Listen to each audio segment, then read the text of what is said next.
Facebook, YouTube এবং TikTok তিনটা জনপ্রিয় সামাজিক যোগাযোগ মাধ্যম, তাদেরকে আমরা ইমেল করেছিলাম বিটিআরসির পক্ষ থেকে যে আজকে 31 জুলাই তাদেরকে লিখিত মৌখিকভাবে আমাদের জবাব দেওয়ার জন্য যে বাংলাদেশের সংবিধান,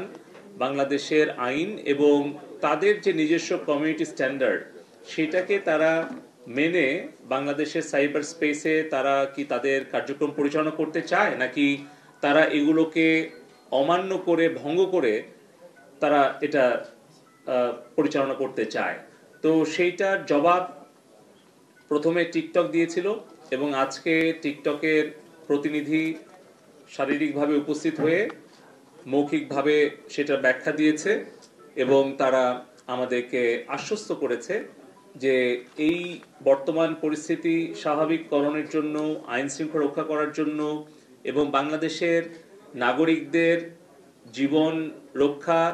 এবং নিরাপত্তা নিশ্চিত করা এবং সরকার এবং রাষ্ট্রের সম্পত্তি রক্ষার জন্য তারা সহযোগিতা করেছে এবং আগামী দিনেও করবে। ফেসবুক গতকালকে রাত্রে আমাদেরকে ইমেইলে রিপ্লাই দিয়েছে এবং তারা আশ্বস্ত করেছে এবং আজকে তারা ভার্চুয়াল মাধ্যমে তারা আমাদের সাথে বৈঠক করেছে প্রায় 1 ঘন্টার উপরে এবং তাদের গ্লোবাল লিগ্যাল টিম এবং তাদের যে আঞ্চলিক প্রধান তারা সকলেই সেখানে উপস্থিত ছিল। আমরাও আমাদের লিগ্যাল টিম এবং বিটিআরসি পুরো টিম আমরা আমাদের উপস্থাপনা তুলে ধরেছি এবং তার প্রেক্ষিতে তারা তাদের যেই সহযোগিতা সেটি আশ্বস্ত করেছেন। কিন্তু আমরা ফেসবুকের যেই সহযোগিতা, বিশেষ করে 16, 17 এবং 18 তারিখ যখন আসলে মূলত সহিংসতাটা পুরো বাংলাদেশে ছড়িয়ে যায়, সেই সময় তাদের যেই সহযোগিতা তাতে আমরা আমাদের অসন্তুষ্টি প্রকাশ করেছি এবং ভবিষ্যতে তারা আশ্বস্ত করেছে যে তারা এই যে আমাদের প্রাণহানি হয়েছে, সম্পদের ক্ষতি হয়েছে, তার কারণে তারা দুঃখ প্রকাশ করেছে এবং আগামী দিনে আরো আন্তরিকতার সাথে কাজ করবে এবং তাদের যে রিসোর্স, ফ্যাক্ট চেকিং কিংবা তাদের এআই টুল ব্যবহার, এই সকল বিষয়ে কিছু দুর্বলতা আমরা তুলে ধরেছি যে তাদের দিক থেকে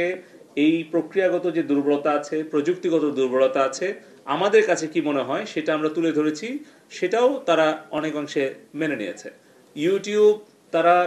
লিখিতভাবে লম্বা একটা জবাব দিয়েছে ইমেইলে গতকালকে এবং তারা তাদের ব্যাখ্যা দিয়েছে তাদের প্ল্যাটফর্মে কিভাবে তারা কন্টেন্ট আমাদের রিকোয়েস্ট অনুযায়ী ব্লক করেছে, কন্টেন্ট টেক ডাউন করেছে, কিন্তু তাদের চ্যানেলগুলো ব্লক করার ব্যাপারে তাদের ভিন্ন একটু স্ট্র্যাটেজি আছে। সেগুলো তারা বিস্তারিত ব্যাখ্যা দিয়ে তারা বলেছে যে আগামীতে তারা আরো ঘনিষ্ঠভাবে কাজ করবে এবং সামনাসামনি তারা আরেকটি বৈঠকের জন্য আরেকটা তারিখ চেয়েছে, কিন্তু লিখিতভাবে তারা বিস্তারিত বর্ণনা করেছে।